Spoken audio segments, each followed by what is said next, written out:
सभी को astro life junction channel में मैं सरिता कुलकर्णी आप सभी का पुनः एक बार स्वागत करती हूँ। आज का जो वीडियो है वो वक्री गुरु के गोचर पर है, परंतु ये वीडियो जो है ये नक्षत्र गोचर पर मैं बनाने जा रही हूँ।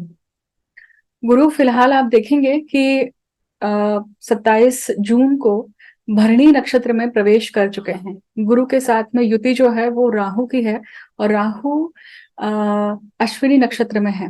अश्विनी नक्षत्र केतु का है, भरणी नक्षत्र शुक्र का है। भरणी नक्षत्र जो है वो यम का नक्षत्र है। यम नक्षत्र में से आता है भरणी नक्षत्र। ये नक्षत्र गोचर बड़ा खास है, इसलिए गुरु वक्री होकर उसी उसी राशि में रहने वाले वहीं के वहीं घूम रहे हैं, पलट के जा रहे हैं। तो खास क्या है, उसी के ऊपर हम बात करने वाले हैं इस वीडियो में। सभी भाव में जहां जहां आपके मेष राशि पड़ती है वहां पे इस नक्षत्र का किस प्रकार से, मतलब गुरु के भरणी नक्षत्र का किस प्रकार से परिणाम होगा उसके बारे में हम बात करने वाले हैं। उसके पहले मैं आप सभी से एक बड़ी इम्पोर्टेंट बात करना चाहती हूँ। मैं एक अनाउंसमेंट कर रही हूँ यहाँ पर। मैंने अपनी पहली पुस्तक का लिखान शुरू किया है और वो एक महान योग पर है, ज्योतिष के। देवी की इच्छा अनुसार जब भी वह पूर्ण होगी जल्द से जल्द पब्लिश करने के लिए आएगी। तो सभी पब्लिशर्स या सभी जो दर्शक गण हैं जो भी अब तक वीडियो को सराहते आए हैं, उन्हें मैं बताना चाहती हूँ कि ये जो पुस्तक है, जिस महान योग पर मैं कार्य कर रही हूँ या जिस महान योग पर मैं लिख रही हूँ पुस्तक, वो बहुत डिटेल में होने वाली है। अगले वीडियो में आने वाले समय में मैं धीरे धीरे इसके बारे में थोड़ी थोड़ी इन्फॉर्मेशन शेयर करती रहूंगी। अब पुनः अपने वीडियो की तरफ लौटते हैं और बात करते हैं कि गुरु जो है वो भी भरणी नक्षत्र में प्रवेश कर चुके हैं। गुरु का ये भरणी नक्षत्र का गोचर आप सभी राशियों के लिए, जहां जहां आपके पत्रिका में मेष राशि पड़ती है, वो किस प्रकार रहेगा। अब समझिएगा कि यहाँ जब हम भरणी नक्षत्र की बात कर रहे हैं तो सबसे पहले हम स्टेप वाइज जाते हैं यहाँ पे, ठीक है। गुरु गुरु ग्रह आपको पता है कि गुरु मेनली किन चीजों के कारक हैं। सर्वप्रथम गुरु जो है वो शुभ ग्रह है। गुरु एक्सपेंशन को दर्शाते हैं। गुरु जो है वो ज्ञान को दर्शाते हैं। गुरु आपके आपके अंदर जो एक विजडम बहती है उसे दर्शाते हैं। गुरु किसी भी चीजों का या कोई भी जो लार्ज लेवल पे चीजें होती हैं वहां पे गुरु की एनर्जी काम करती है। गुरु पत्रिका में संतति के कारक हैं और सभी सुखों के स्वामी हैं। सभी प्रकार की जो समृद्धि है, शुभता है जीवन में, उन सभी को गुरु दर्शाते हैं। गुरु के कारकत्व में वो चीजें आती हैं। अब ऐसा ग्रह जब वक्री होता है तो अब इसके पहले गुरु जो है जैसे किसी राशि में प्रवेश करते हैं तो शुरू के समय में ही उनका रिजल्ट आ जाता है ना। और जब निकल रहे होते हैं तभी भी उनका रिजल्ट होता है। तो कि नक्षत्र गोचर जो है वो हमने वक्री गुरु का क्यों चयन किया, क्योंकि ये खास है। क्यों खास है? सर्वप्रथम गुरु जो है वो अकेले नहीं है मेष राशि में। गुरु ने एक महाचक्र का पूर्ण सर्कल करके, साइकिल पूर्ण कंप्लीट करके वो मेष राशि में प्रवेश उन्होंने किया है। मतलब 1 से लेकर 12 राशि तक का पूरा सफर उन्होंने कंप्लीट किया और अब नए सर्कल में, नए साइकिल में उन्होंने प्रवेश किया। परंतु वो प्रवेश किसके साथ है, युति किसके साथ बनाई है? राहु के साथ बनाई है। आप सभी ने पिछला वीडियो मेरा देखा है। पिछले वीडियोस में मैंने चंडाल योगों पर बात करी है और गुरु राहु चंडाल योग पे भी विशेष करके बात करी है कि वो किस प्रकार से परिणाम देते हैं। चंडाल योग जिस प्रकार से ब्लेसिंग है, उसी प्रकार से उसका एक नेगेटिव फल भी है, जो आप सभी ने उन वीडियोस में देखा कि किस प्रकार से वो ब्लेसिंग जब कंटामिनेट हो जाती है वो तो किस प्रकार से कार्यरत होती है। चंडाल कहाँ वास करते हैं? चंडाल, इतर योनियां जितनी भी हैं, भूत प्रेत, जो भी हम गरुड़ पुराण में इन सबका विश्लेषण जिस प्रकार से दिया हुआ है, ये सभी गण जो हैं वो किनके अधीन हैं या किनको आराध्य मानते हैं? शिव जी को मानते हैं। और शिव जी का वास कहाँ पर है? स्मशान में है। चंडाल कहाँ वास करते हैं? स्मशान में वास करते हैं। और गुरु अभी फिलहाल भरणी नक्षत्र में है, और भरणी नक्षत्र किसका है? यम का नक्षत्र है। और यम कहाँ आते हैं? शमशान से उनका संबंध है, क्योंकि मृत्यु और मृत्यु के देवता है वो। और मृत्यु जो अंतिम पड़ाव है हमारे जीवन का, जो अंतिम पड़ाव होता है, वो मृत्यु जो है वो शमशान में ही अंत होता है। इसलिए मृत्यु के देवता वहां पे वास करते हैं, वहां पे उनका आना जाना रहता है, इन शॉर्ट। इसलिए ये गोचर खास है। ये इसलिए भी खास है क्योंकि गुरु और राहु की युति बनी हुई है। क्या वो अभी पास आने वाले हैं? नहीं। आप देखेंगे कि मई एंड और जून के फर्स्ट वीक या जो 2 वीक्स मई के आप मान लीजिए लेटर, और 2 वीक्स जून के आप शुरू के मान लीजिए, उस समय जो योग चल रहा था, चंडाल योग, वो बड़ा घनिष्ठ था। मतलब डिग्री वाइज गुरु और राहु जो थे बड़े क्लोज निट कंजंक्शन बना के बैठे हुए थे। और आप सभी के जीवन में, जिनके जीवन में या जिनकी पत्रिका में चंडाल योग कारक रहा होगा, उन्हें फायदा हुआ होगा। और जिनके जीवन में वो चंडाल योग, या जिनकी पत्रिकाओं में वो चंडाल योग जो है वो अकारक है, उन्हें काफी नुकसान हुआ होगा। उनके उनके जीवन में कुछ ना कुछ हानियां हुई होंगी, चीजें छूटी होंगी, कुछ ना कुछ अनिष्ट भी हुआ होगा। आप सभी अपना अनुभव वीडियो के कमेंट सेक्शन में शेयर कर सकते हैं। अब सेम वही पोजीशन यहाँ पे बन रही है। कैसी बन रही है समझेगा। अब जब वक्री गुरु जो वक्री हैं वो होने वाले हैं 4 सितंबर को। लगभग 118 दिन तक गुरु वक्री रहेंगे और 31 दिसंबर तक रहने वाले हैं। मतलब ये पूरा साल जो है 4 सितंबर से गुरु जो है वो वक्रस्थ अवस्था में रहने वाले हैं। लगभग 27 नवंबर तक वो भरणी नक्षत्र में है, उसके बाद में वो अश्विनी नक्षत्र में प्रवेश करेंगे। अब समझिएगा इस चीज को कि ये भरणी नक्षत्र जो यम का नक्षत्र है, ये ज्यादा कार्यरत होगा। 27 जून से ये ज्यादा कार्यरत होने वाला है या हो रहा है। क्यों हो रहा है? क्योंकि इसकी युति गुरु के राहु के साथ में है। और गुरु राहु ग्रह योग के अनुसार चंडाल योग कर रहे हैं, और नक्षत्र के अनुसार भी कहीं ना कहीं यम का यहाँ पे प्रभाव है। तो जिन भी पत्रिकाओं में, मैं फिर से रिपीट कर रही हूँ, जिन भी पत्रिकाओं में ये चंडाल योग कारक हैं, उन्हें ये फायदा होने वाला है। मतलब कुछ राशियां होंगे, कुछ आपके पत्रिका में ऐसे योग होंगे, अगर आपको पता नहीं तो आप विश्लेषण करवाइए उसके लिए। और कुछ ऐसे होंगे जिनके पत्रिका में ये अनिष्ट भी दर्शाते हैं। अनिष्ट अचानक से नहीं होता है, दबे पाव चीजें हमेशा नहीं होती हैं। वो चीजें चली आ रही होती हैं और फिर अंततः प्राप्त करती हैं। तो इस प्रकार से भरणी नक्षत्र का रहेगा। अब भरणी नक्षत्र का हमने मेन जो बेस देखा है वो यम के अनुसार मृत्यु के देवता, मतलब किसी भी चीज का अंत होना, किसी चैप्टर का फिनिश होना, किसी भी सिचुएशन का अल्टीमेटली क्लोज हो जाना, क्लोजर मिलना, ये उसका परिणाम है। ठीक है। अब भरणी नक्षत्र शुक्र का है। अब देखिए भरणी नक्षत्र के जो देवता है, हमने यम की बात कर ली है। उसके बाद में भरणी नक्षत्र का जो पुरुषार्थ है वो अर्थ है। मतलब अर्थ मीनिंग को भी समझ लीजिए कि जीवन में जो भी आपकी चीजें घटित हो रही हैं उसका अर्थ ढूंढना। अर्थ के लिए आपका आपके एफर्ट्स जाना या समझने का प्रयास करना। और दूसरा जो दृष्टिकोण है अर्थ का, मतलब धर्म अर्थ काम मोक्ष, मतलब हम पुरुषार्थ की बात करें तो यहाँ पे वाणी मतलब पैसा आता है। तो पैसे के, धन के अनुसार, वेल्थ के अनुसार, अब सिर्फ और सिर्फ मुद्रा लक्ष्मी ही की बात नहीं कर रहे हैं, सभी प्रकार की लक्ष्मी की बात कर रहे हैं हम यहाँ पे। मतलब सभी प्रकार की लक्ष्मी के ऊपर इसका वार है या सभी का प्रभाव रहेगा। अब अगर हम देखें तो इसका जो भरणी नक्षत्र का जो पेड़ है वो है आंवला।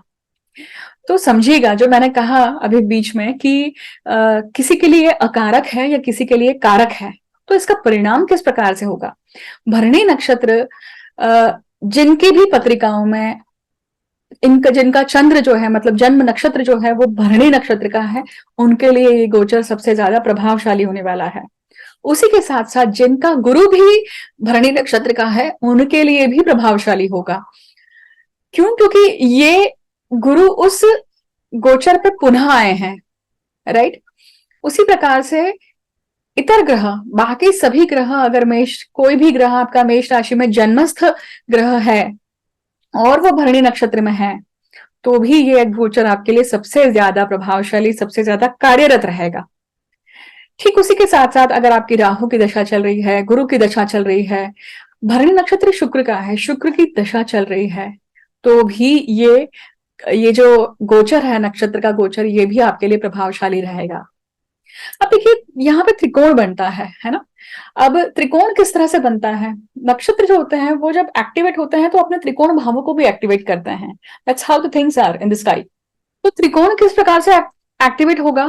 भरणी नक्षत्र, पूर्व फाल्गुनी और पूर्व आषाढ़ा, तो ये जो त्रिकोण बनता है ये त्रिकोण एक्टिवेट होता है, या ये त्रिकोण भी कहीं ना कहीं आपको इवेंट देने के लिए डेफिनेटली कार्यरत होता है।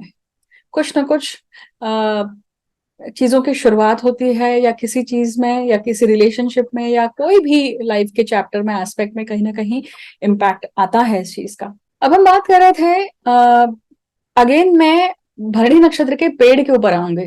क्यों? क्योंकि जो भरणी नक्षत्र का जो पेड़ है, कोई भी नक्षत्र का जब हम आराध्य देव और जो पेड़ की बात करते हैं, जो वो नक्षत्र दर्शाता है, उस पेड़ की पूजा करना, उस पेड़ की पत्ते या उसका स्टेम या उन चीजों को अपने पास में रखना, ये उस नक्षत्र को बलिष्ठ करता है, या उस नक्षत्र के अच्छे प्रभाव हमारे पास रहते हैं। अब हम आंवला की बात कर रहे हैं यहाँ पे। आंवला गुणकारी होता है बहुत। आंवला कैसा होता है? न्यूट्रिशियस वैल्यू बहुत ज्यादा हाई है। मतलब चाहे वो आपके हेयर्स के लिए ले लीजिए या फिर आपकी आंखों के लिए ले लीजिए, इम्यूनिटी के लिए ले लीजिए। तो जो भी लोग इस आंवला का सेवन इस समय पे करते हैं, जिनका विशेषकर जो लोग बीमारी से जूझ रहे हैं, क्रॉनिक डिसीज से जूझ रहे हैं, जिनकी इम्यूनिटी कम है, जिनको कैंसर हुआ होगा, वो उस चीज से बाहर निकले हैं, किसी क्रॉनिक डिसीज से बाहर निकले हैं और इम्यूनिटी से जूझ रहे हैं, और उनका गुरु या उनका जन्म नक्षत्र भरणी है, तो वो आंवला का सेवन इस समय ज्यादा करिए ताकि आपको उसके अच्छे फल प्राप्त हो सके।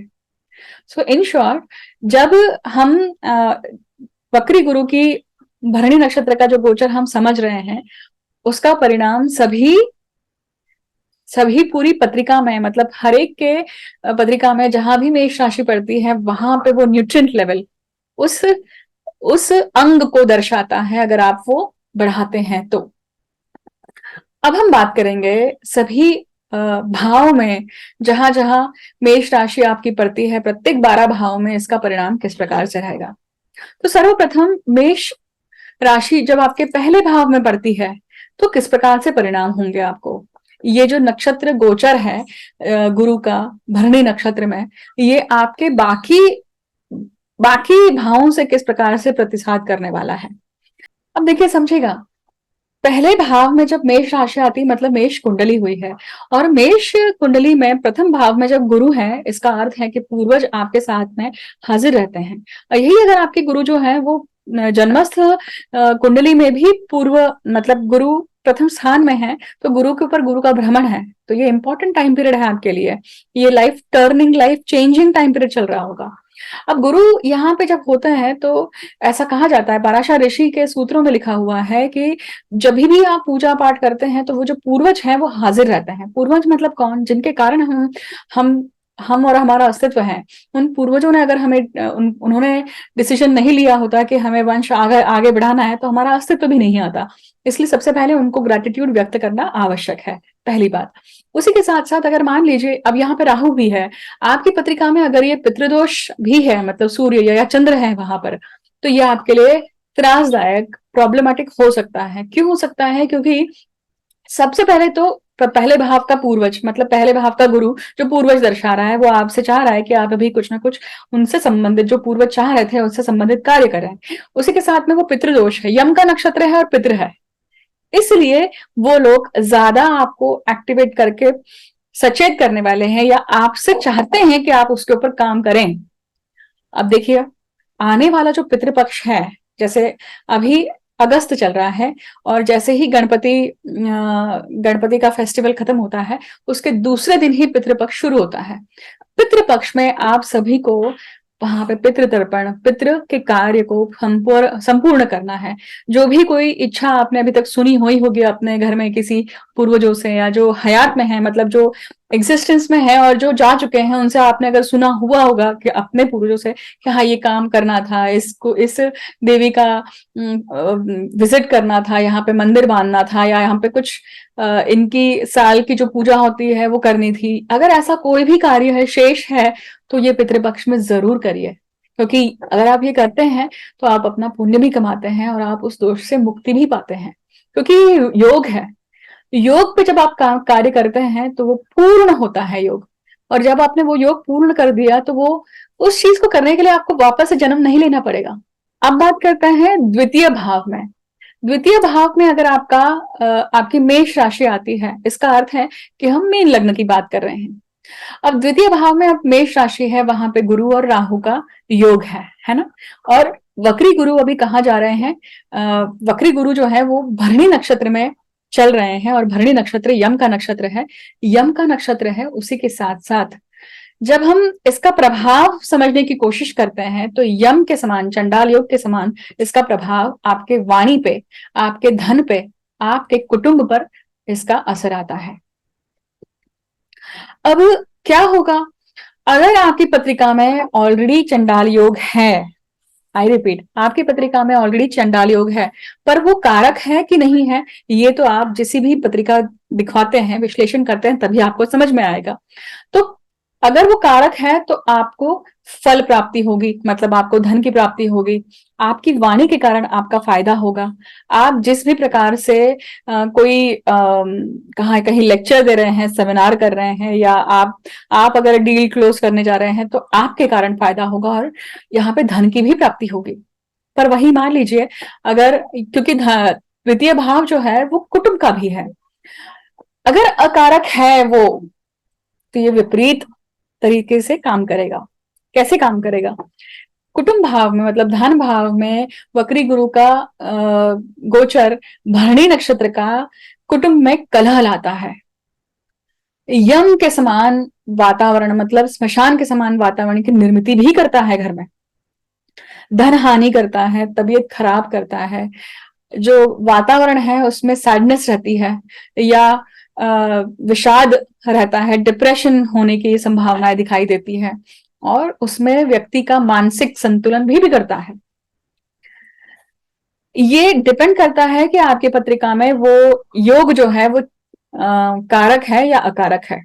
अब ठीक उसी प्रकार में जब हम बात करते हैं तीसरे भाव की, तीसरा भाव क्या है? पराक्रम है, आपके भाई बंधु का है, आपके छोटे प्रवासों का है, और खास करके आपके एफर्ट्स का है। तो तीसरा भाव पहला उपचय स्थान है, ग्रोथ हाउस बोला जाता है। मतलब ग्रोथ हाउस, जिस जिस चीज के लिए अपन ने यहाँ पे जन्म लिया है, जब हम कुछ काम करते हैं तभी हमारी ग्रोथ होती है, इसलिए पहला ग्रोथ हाउस बोला जाता है, उपचय भाव। अब उपचय भाव में मान लीजिए ये चंडाल योग, मतलब गुरु का गोचर भरणी नक्षत्र में, मतलब यम के नक्षत्र में है, तो ये किस प्रकार से प्रभाव लाएगा? तो सबसे पहले, अगर आपके पत्रिका में तीसरे भाव में मेष राशि में कोई ग्रह है और वो भी भरणी नक्षत्र का है, तो उसके ऊपर सबसे पहले ये प्रभाव आने वाला है। और वो कौन सा ग्रह है, उसके उसके अनुसार डिसाइड होता है कि आपको परिणाम कैसे मिलेंगे। ठीक है। भाई बंधु को लेकर या फिर आपके छोटे प्रवासों को लेकर, इस स्थान को उपदेश भी बोला जाता है, उपदेश देने वाला स्थान बोला जाता है। इसी स्थान को कौटुंबिक सुख बोल लीजिए, या आपका ग्रह सौख्य बोल लीजिए, उसका ये 12वां स्थान है, इसलिए चेंज ऑफ रेसिडेंस भी आता है। अब यहाँ पे इस प्रकार का वक्री गुरु का गोचर है, तो जिन भी लोगों के कल्प्रिट माइंड है, आई रिपीट, जिन भी लोगों के कल्प्रिट माइंड है, उन्हें कुछ ना कुछ फटका मिलेगा, कुछ ना कुछ दिक्कत मिलेगी, कुछ ना कुछ उनको नुकसान सहन करना पड़ेगा। देखिए, तीसरा भाव आपके एफर्ट्स का है, आप किस चीज के लिए करेज दिखा रहे हैं।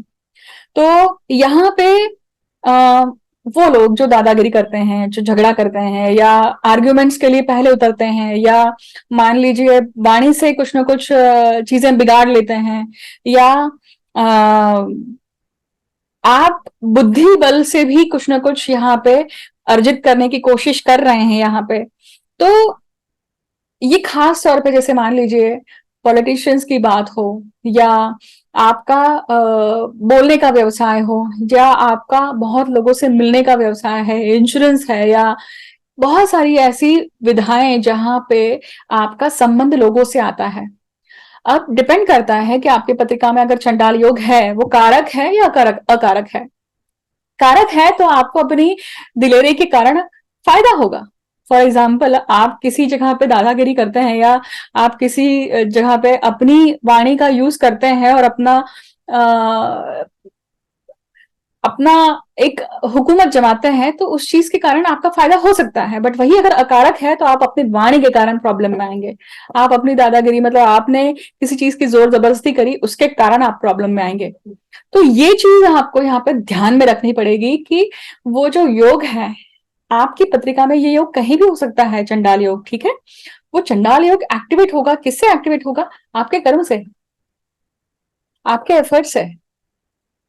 आप कोई भी कर्म किस चीज के लिए करते हैं? सुख के लिए करते हैं, सुख की प्राप्ति के लिए, या फिर फायदे के लिए करते हैं, या आपको अच्छा लग रहा है इसलिए करते हैं। तो ये सारे भाव इंटरकनेक्टेड होते हैं।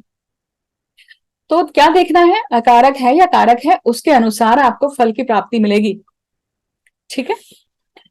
अब बात करते हैं चौथे भाव की।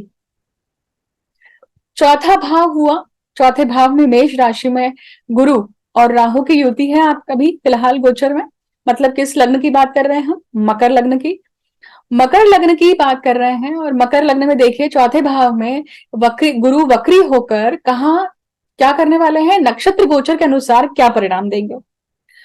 अब देखिए, पाराशर ऋषि के अनुसार, पाराशर ऋषि के अनुसार चौथे भाव का जो गुरु होता है, चौथे भाव में जब गुरु अगर आपके जन्मस्थ पत्रिका में है, तो वो क्या दर्शाता है कि कोई ना कोई पूर्वज जो है आपके घर के, वो खुद जन्म लेकर आपके रूप से आए हैं। तो उनका कार्य जो शेष है, वो कार्य पूर्ण करना है आपको। किसी पूर्वज की इतनी बलिष्ठ इच्छा थी कि मैं पुनः इस कार्य को पूर्ण करने के लिए, या उस कारण को पूर्ण करने के लिए जन्म लूं, और उन्हें वो मौका मिला, ठीक है। तो एक बात ये रही। दूसरी बात, अब यहाँ पे राहु है।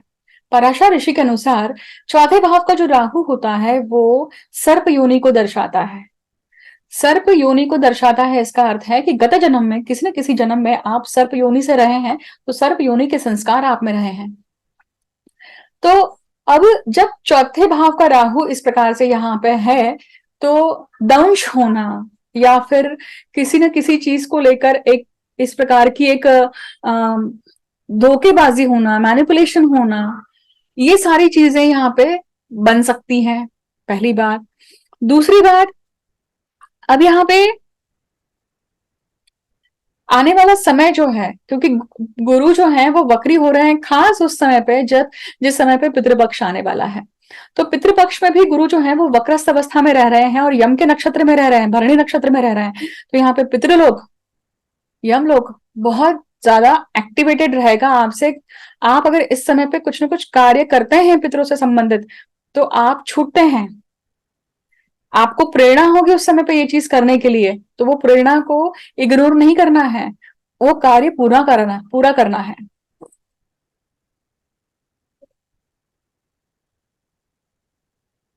अब हाँ, ये बात अलग है कि भाई चौथे भाव में जो गुरु है, या वो कर्म कौन से होंगे, किस प्रकार से होंगे, वो पूरी पत्रिका का विश्लेषण किए बिना नहीं समझ सकते हैं हम। तो आप वो समझें पहले, और उसके बाद में उसके ऊपर कार्य करें। है महीने भर का टाइम पीरियड डेफिनेटली है इसके ऊपर सोच विचार करके निर्णय लेने का। अब हम बात करते हैं पंचम भाव की। पंचम भाव क्या है? पंचम भाव बुद्धि का है, पंचम भाव संतति का है। पंचम भाव, अब ये योग स्पेसिफिकली किसी चीजों के ऊपर ज्यादा एक्टिवेट होने वाला है ना। गुरु का, वक्री गुरु का गोचर, नक्षत्र गोचर भरणी नक्षत्र में उन सभी विद्यार्थियों के लिए बहुत कार्यरत होगा जो जो जिनकी पत्रिकाओं में ऑलरेडी क्या है, चंडाल योग है। और वो चंडाल योग वो कहीं ना कहीं परीक्षा के समय उन्हें काम आएगा। क्यों आएगा? क्योंकि जैसे ही परीक्षा के समय, जैसे उस समय पे चीटिंग करना या फिर सही तरीके से नहीं पर गलत तरीके से पास हो जाना, ऐसी बुद्धि होना, ऐसे कार्य को करने की बुद्धि होना, ये वो समय है। और उसमें यश भी मिलना। अब ये यश मिलना किसके ऊपर डिपेंड करता है कि वो जो चंडाल योग है वो कारक है या अकारक है। अकारक होगा तो आप पकड़े जाएंगे और रस्टिकेट होंगे या फिर आप सस्पेंड होंगे। तो डिप्लोमेटिक बिहेवियर, मैनिपुलेटिव बिहेवियर, बुद्धि का उपयोग करके किसी चीज को अर्जित करना, गलत तरीके से होना, इन सब चीजों के एक आसार नजर आते हैं इस पूरे टाइम पीरियड में। एक बात याद रखिएगा, ये कहावत है कि भाई घी न निकले तो उंगली टेढ़ी करनी पड़ती है, परंतु किसी भी चीज की अति करना सही नहीं है। क्योंकि अगर अति करते हैं, अति मराठी में कहा जाता है अति तिथे मति माती, मतलब जहां पे अति है वहां पे मिट्टी है, सब चीजें मिट्टी हो जाती है। तो वो चीज आपको ध्यान रखनी है कि कोई भी चीज या कोई भी बुद्धि का उपयोग भी उतना ही करें जहां पे नुकसान ना हो किसी का। आगे बढ़ते हैं। अब आता है छठवां भाव। छठवां भाव मतलब मेष राशि अगर छठवें भाव में है, इसका अर्थ है कि ये कौन सा लग्न है? वृश्चिक लग्न है।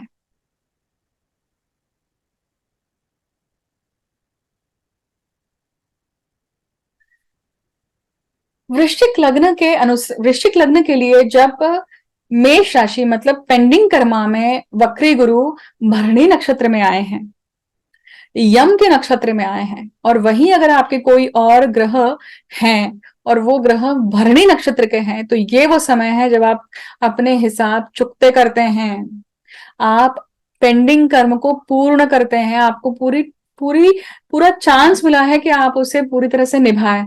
पर अगर आपने वहां पे क्या किया, काच कुछ करी, मतलब आनातानी करी करने के लिए, तो आप अपने कर्म में चूक गए हैं। और आप जब अपने कर्म में चूक जाते हैं तो फल में भी आपको चुकी मिलती है, फिर फल में भी आपको कमतरता मिलती है।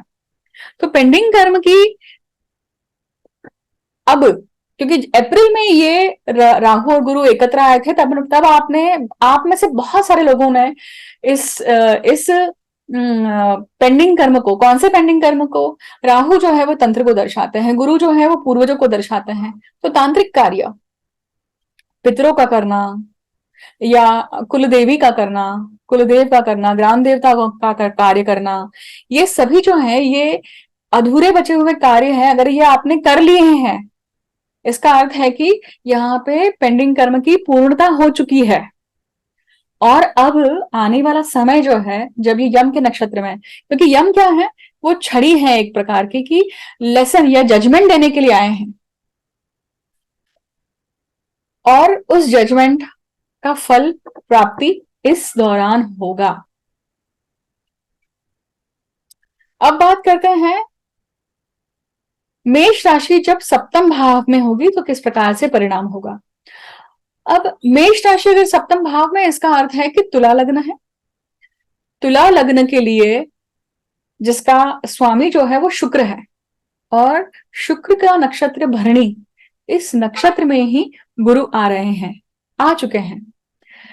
ये किस प्रकार से परिणाम करेंगे?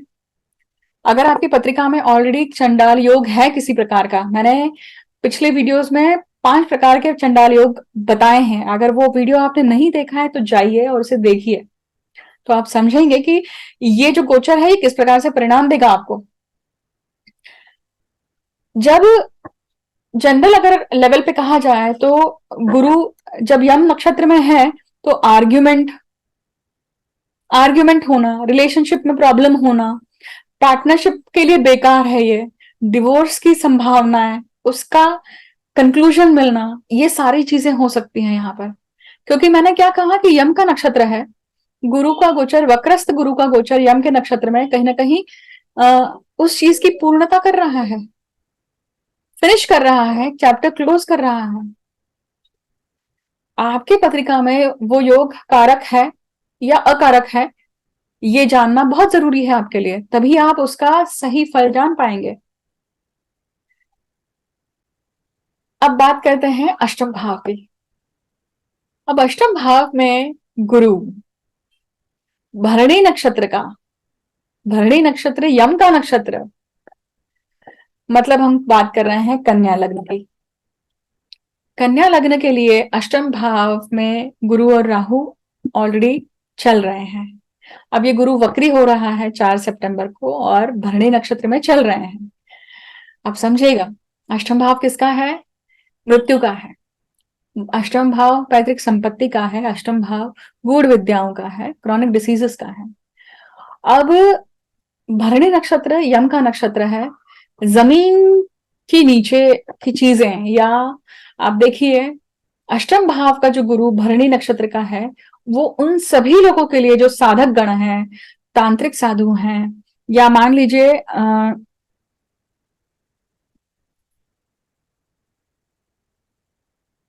ये जो काल है आने वाला, इन सभीयों के लिए, मतलब तांत्रिक साधुओं के लिए, तांत्रिक साधकों के लिए, या स्मशान साधकों के लिए, क्योंकि यम का नक्षत्र है भरणी, और इसी समय पे जो भी जातक स्मशान साधनाओं में या स्मशान में कोई क्रिया कर रहे हैं, या उनके लिए ये बहुत फ्रूटफुल टाइम पीरियड है, उनकी सिद्धि पूर्णता का टाइम पीरियड है। हम उस वर्ग की बात कर रहे हैं जो समाज से डिफरेंट है, अवघड़, अघोर, जो एक डिफरेंट विधा है। उन लोगों की पत्रिकाओं में अगर ये गुरु भरणी नक्षत्र का ही है और अभी उनके पत्रिका में गोचरवश ये जो आया है, तो उनको वहां पे सिद्धि प्राप्ति होगी, उन्हें फल की प्राप्ति होगी।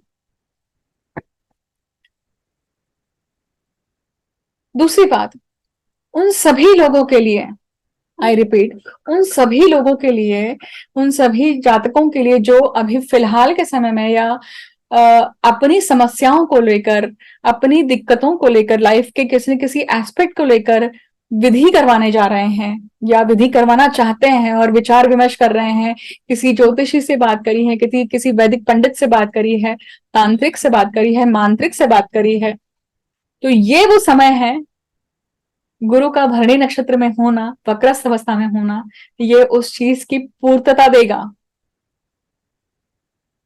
उस अभीष्ट को साध्य करने के लिए आपको हेल्पफुल रहेगा।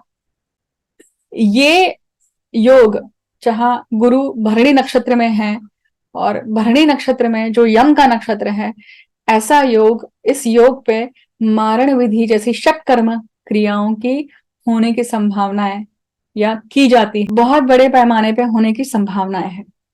अब हम बात करते हैं भाग्य भाव की, नवम भाव की। नवम भाव की अगर हम बात कर रहे हैं, इसका अर्थ ही है कि हम सिंह लग्न की बात कर रहे हैं। सिंह लग्न के लिए जिसका स्वामी सूर्य है, और सिंह लग्न के लिए भाग्य स्थान में अभी गुरु और राहु युति बनाए हुए हैं। हालांकि डिग्री वाइज काफी दूर है, पर फिर भी ये गुरु जो है ये वक्रस्थ अवस्था में जाने वाले हैं 4 सितंबर को, और नक्षत्र गोचर कर रहे हैं भरणी नक्षत्र में, यम के नक्षत्र में। भाग्य भाव में गुरु का यम के नक्षत्र में होना क्या दर्शाता है? इस योग में भाग्य की बहुत बड़े पैमाने पर उथल पुथल होती है, क्योंकि हम अपने कर्मों में चूकते हैं या फिर कर्म करते हैं, और उसके अनुसार हमारा भाग्य बदलता है। क्योंकि भाग्य के सामने एग्जैक्टली तीसरा भाव है जो आपके पराक्रम का भाव है, जहां पे आप अपना खुद का एफर्ट्स डाल रहे हैं। जब हम अपने खुद के एफर्ट्स डालते हैं तो भाग्य बदलता है, उसकी इंटेंसिटी बदलती है। ये वो समय है जब जीवन मृत्यु की कसौटी लगेगी। इर्द गिर्द आप ये सारी चीजें ज्यादा देखेंगे। दशम भाव में जब मेष राशि आती है तो इसका अर्थ है कि आपका जो लगन है वो है कर्क लगन। कर्क लगन जिसका स्वामी जो है चंद्रमा है। चंद्रमा मनसो जातका। चंद्रमा अमावस और पूर्णिमा के समान काम करते हैं, कभी अच्छा कभी बुरा। मूड फ्लक्चुएशंस बहुत है यहाँ पर, राइट। अब वही दशम स्थान जो कर्म स्थान है, और कर्म स्थान में ये चंडाल योग बना हुआ है, और ये गुरु जो है ये वक्रस्थ अवस्था में जा रहे हैं। और कौन से नक्षत्र में रहने वाले हैं? ये भरणी नक्षत्र, मतलब यम के नक्षत्र में रहने वाले हैं। ये किस प्रकार से परिणाम करेंगे? अब यहाँ पे खास करके जो असज्जन लोग हैं, असज्जन जो लोग हैं, ऐसे समय पे इस पूरे काल, मतलब 118 दिन का ये जो पूरा टाइम पीरियड है, ऐसे समय पे जो असज्जन लोग हैं, असामाजिक तत्व जो हैं, वो ज्यादा कार्यरत होने वाले हैं, ज्यादा क्रियाशील होने वाले हैं। गलत कार्यों की प्रवृत्ति बढ़ सकती है। फॉर एग्जाम्पल 2 नंबर का पैसा, या फिर 2 नंबर का, या काम करने वाले जो लोग हैं वो ज्यादा क्रियाशील होंगे, ज्यादा हाथ पैर मारेंगे और ज्यादा फायदा साधने की कोशिश करेंगे। कर्म, राइट। दशम स्थान क्या है? कर्म का स्थान है। और कर्म आप जो भी कर रहे हैं, किस चीज के लिए कर रहे हैं? सुख प्राप्ति के लिए, फिर लाभ प्राप्ति के लिए कर रहे हैं। और कर्म हम जब कर रहे हैं तो क्या वो चेत कर्म है या अचेत कर्म है? मतलब आप पूरी तरह से जागरूक है उस कर्म को करने के लिए या नहीं है? ये डिपेंड करता है कि आपकी पत्रिका में वो जो चंडाल योग अगर है, और ये आपकी पत्रिका में चंडाल योग गोचर का जो बना हुआ है, ये कारक कारक है, तो आपको फायदा होगा। आप 2 नंबर के कार्य को कर भी रहे होंगे तो आपको फायदा होता जाएगा। बस यहाँ पे अति नहीं करनी है। वही अगर ये अकारक है तो आप जिस चीज के लिए प्रयत्न करेंगे वो प्रयत्न आपका सामने आएगा, आप पकड़े जा सकते हैं। मतलब यहाँ पे दंडित हो सकता है, क्योंकि यम क्या है? जजमेंट देके। अब बात करते हैं लाभ भाव की। लाभ भाव में जब मेष राशि में राहु और गुरु स्थित हैं, और यहाँ ये जो चंडाल योग बनाए हुए हैं, और यही गुरु जो है 4 सितंबर को वक्री अवस्था में नक्षत्र गोचर कर रहे हैं। कहाँ? यम के नक्षत्र में, भरणी नक्षत्र में। कुंडली के अभी तक हमने सभी 10 भाव देख लिए, परंतु ये एकमेव ऐसा स्थान है, लाभ भाव है, जहां पर आप अपने कर्मों से लाभ तुरंत का तुरंत प्राप्त कर सकते हैं। यहाँ पे जो यम कार्य करेंगे, ये आपको त्वरित फल देंगे। इसका अर्थ है, मतलब यहाँ पे जो लाभ भाव है, लाभ है, ये लाभ लेना नहीं है, लाभ देना है समाज को। आई रिपीट, मेष आपके लाभ भाव में है, इसका अर्थ है कि आपकी जो पत्रिका है वो कौन सी है? कुंभ लगन की पत्रिका है। कुंभ लगन के जातकों के लिए ये जो पूरा काल है, लगभग 118 दिन का जो काल है, यहाँ पर आपको एक चीज बहुत ध्यान में रखनी है, वो ये है कि समाज सेवा, समाज का लाभ, जो लाभ आपको मिल रहा है वो लाभ आप समाज को पुनः वापस करें, उसे देने की नियत रखें। अगर ये आप करते हैं तो आप बहुत सारे कर्म के बंधनों से, आप बहुत सारे पाप बंधनों से मुक्त हो जाते हैं, क्योंकि ये मौका है आपके लिए। ये एकमेव स्थान है जहां पर भरणी नक्षत्र का जो गुरु है वो आपको क्या करता है? फायदा देता है। और ये किस प्रकार का फायदा देता है? ये आने वाले जन्मों में आपको उन उन पापों के लिए पुनः दंडित नहीं होना पड़ेगा। जितने भी पाप कर्म अगर हुए हैं, अपने से गलत कार्य हुए हैं, उसका हिसाब यहाँ पे चुकता हो सकता है। बहुत बड़ी बात है ये। कैसे कर सकते हैं आप समाज सेवा? हॉस्पिटल में रोगियों की सेवा करना, हॉस्पिटल में जाकर एनोनिमस होकर आप किसी गरीब को अगर उसके पास पैसा नहीं है मान लीजिए, और दवाई नहीं खरीद सकता है, ऑपरेशन नहीं कर सकता है, आप अपनी यथासंभव आपकी शक्ति के अनुसार, सामर्थ्य के अनुसार आप पैसा खर्च कर सकते हैं, बट एनोनिमस रहिए। पता मत चलने दीजिए सामने वाले पेशेंट को या उस व्यक्ति को कि आपने पैसा खर्च किया है। उस प्रकार से आपको नर्स या डॉक्टर्स लोगों को बताकर वो चीज करनी पड़ेगी कि आप मत बताइए। आपत्तिजनक जो सिचुएशन बनती है, जैसे कहीं दुर्घटनाएं हो जाती हैं, कहीं पानी का, जैसे अभी फिलहाल आप देख रहे हैं कि कुछ नदियां उफान पर हैं और उसके कारण बाढ़ आई हुई है यहाँ पे वहां पे। ऐसी आपत्तिजनक सिचुएशन बनी हुई है जहां पे खाने पीने की के लिए या फिर कपड़ों, बहुत सारी बेसिक एम्यूनिटीज के लिए मारामारी है। वहां पे अपनी सेवा दीजिए, समाज में कार्य करिए, क्योंकि ये वो समय है जहां पे आपको लाभ लेना है। सॉरी, ये वो समय है जब आपको लाभ जो है वो समाज को देना है, ना कि लेना है। वो आपको मोक्ष कारक भी होता है। ठीक है, अब बात करते हैं अंतिम भाव की, मतलब व्यय भाव की। व्यय भाव क्या है? व्यय भाव, व्यय मतलब खर्चा। व्यय भाव को खड्डा भी बोला जाता है, कि ये भाव, इस भाव को खड्डा इसलिए बोला जाता है, इस भाव में जब भी कोई ग्रह होता है तो वो हमेशा हमें एक न एक बार तो जीवन में खड्डे में डालते हैं। यही अंतिम भाव है, मतलब यहाँ चक्र कंप्लीट हो जाता है, एग्जिट है ये फॉरेन रेसिडेंस का है, स्ट्रेंज लैंड का है, आपके मेडिटेशन का है, आपके रिलैक्सेशन का है, शैया सुखों का है, आपके स्वप्न का है। और वहां पर मेष राशि का चंडाल योग बना हुआ है गुरु और राहु के साथ में, जो आपको ऑलरेडी अप्रैल से काम कार्यरत होते हुए दिखा होगा कि बहुत सारे ऐसे लोगों को फटका मिला होगा, बहुत नुकसान हुआ होगा, पैसों का नुकसान हुआ होगा, किसी व्यक्ति का जाना घर में, किसी व्यक्ति के जीवन में बड़े रोगों का पता चलना, ये सारी सिचुएशन आपके जीवन में हुई होगी। अगर वो चंडाल योग आपके जीवन में कारक नहीं है तो, अकारक है तो। वही कारक जिनका हुआ रहा होगा उनके लिए भी जो टाइम पीरियड है कैसा रहेगा, आपको यहाँ पे फायदा होगा, नुकसान नहीं होगा।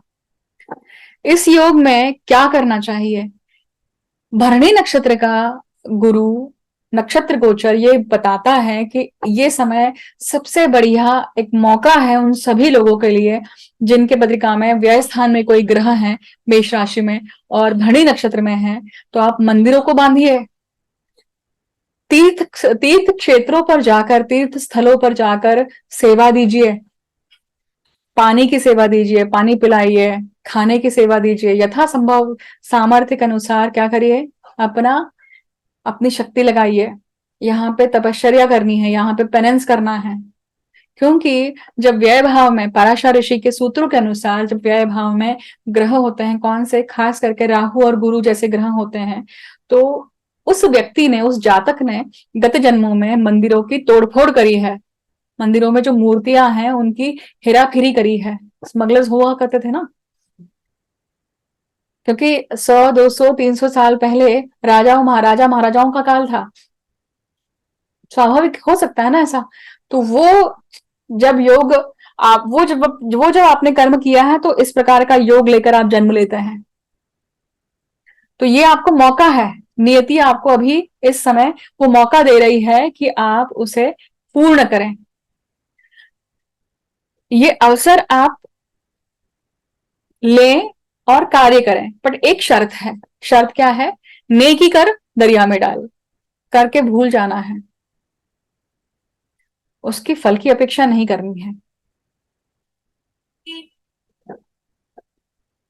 यहां इस प्रकार से 12 भाव का जो गोचर है गुरु का, नक्षत्र गोचर भरणी नक्षत्र में, यम के नक्षत्र में समाप्त होता है। आप सभी के लिए ये गोचर किस प्रकार से कार्य करता है आप वीडियो के कमेंट सेक्शन में जरूर मुझे बता सकते हैं। अगर आप खुद नहीं समझ पाए हैं कि ये जो गोचर है या ये चंडाल योग है ये कारक है या अकारक है, तो आप इसके लिए डेफिनेटली पत्रिका के विश्लेषण के लिए भी अप्रोच कर सकते हैं या अच्छे ज्योतिषी के पास जाकर ये समझ सकते हैं।